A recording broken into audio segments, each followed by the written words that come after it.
Do you believe that complaining will bring you down and gratitude will lift you up? Welcome to Ben Thoughts. My name is Benny Kurian, Leadership and Communication Empowerment Coach.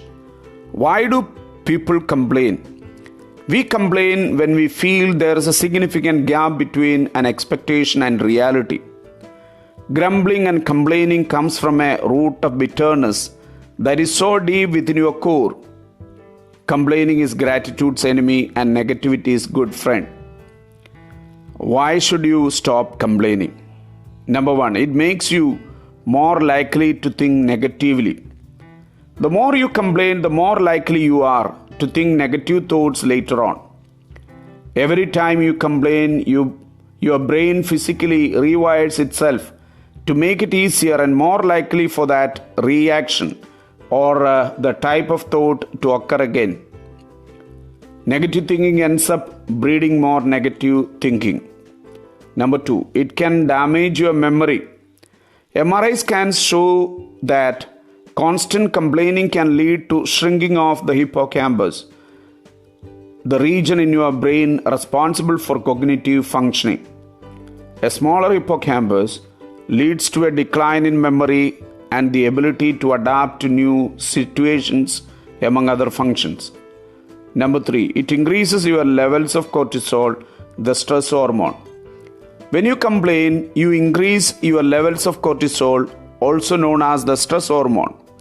Chronically high levels of cortisol can lead to a variety of health problems, including increased risk of depression, digestive problems, sleep issues, higher blood pressure, and even increased risk of heart disease.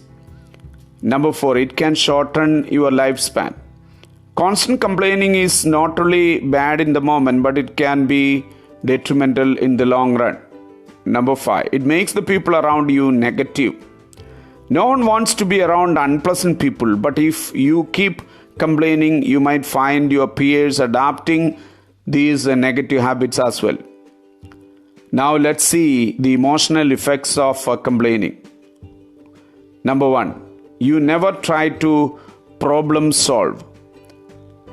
When a particular problem is assigned to you, instead of figuring out ways to solve it, you will start talking about problem itself and keep ranting on how bad is the problem and enter into meaningless conversation.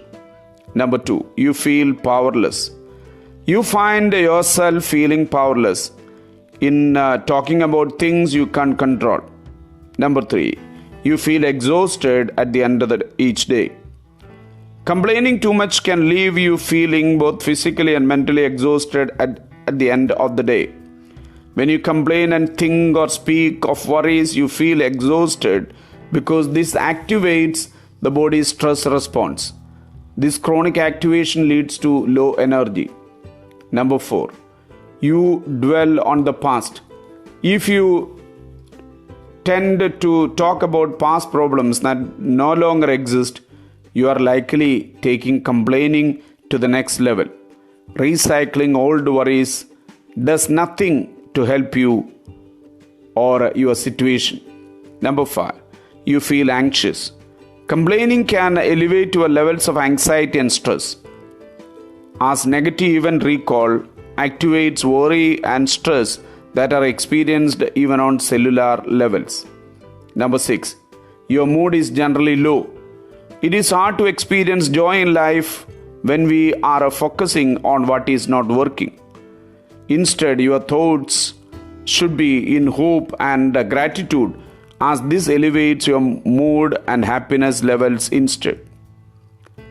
How can you effectively stop complaining in a few easy steps? Number one, nourish a positive attitude. Change the way you think. Of course, this is far easier said than done, but it is quite simple.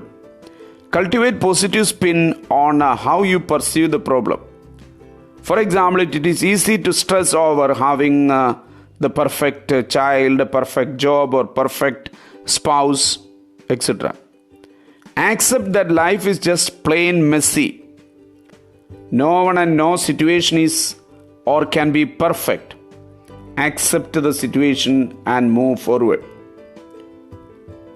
Number 2, learn to adapt.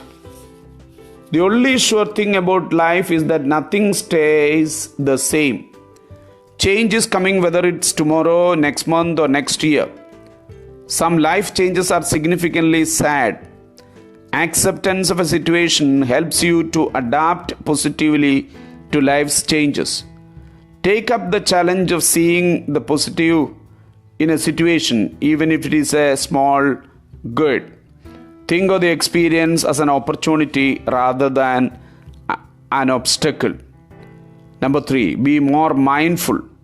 The past can never be changed, and worry about the future is futile. Complaining about either is a pointless exercise. Rather, move in the present time and cope only with the present situation. Recognize negative thoughts and replace them with a positive one. Number 4, be assertive. Giving up the bad habit of complaining does not mean allowing yourself to become someone else's doormat. Number 5, be less judgmental. This includes yourself. Everyone makes mistakes, and being critical leads to complaining. Number 6, be responsible. Own your mistakes, but never the mistakes of others. The first step to being responsible is self-respect. Begin by thinking highly of yourself and your decision-making process. Number 7, keep moving forward. Absolutely refuse to allow life's obstacles to keep you from moving onward. There are people and situations that will annoy you. This is no excuse to dwell on the negativity. Remember, this too shall pass. The thing that is creating a problem cannot last forever. Most problems are temporary and fleeting. Understanding this is the key to moving forward. Happiness comes when we stop complaining about the troubles we have and offer thanks for all the troubles we don't have.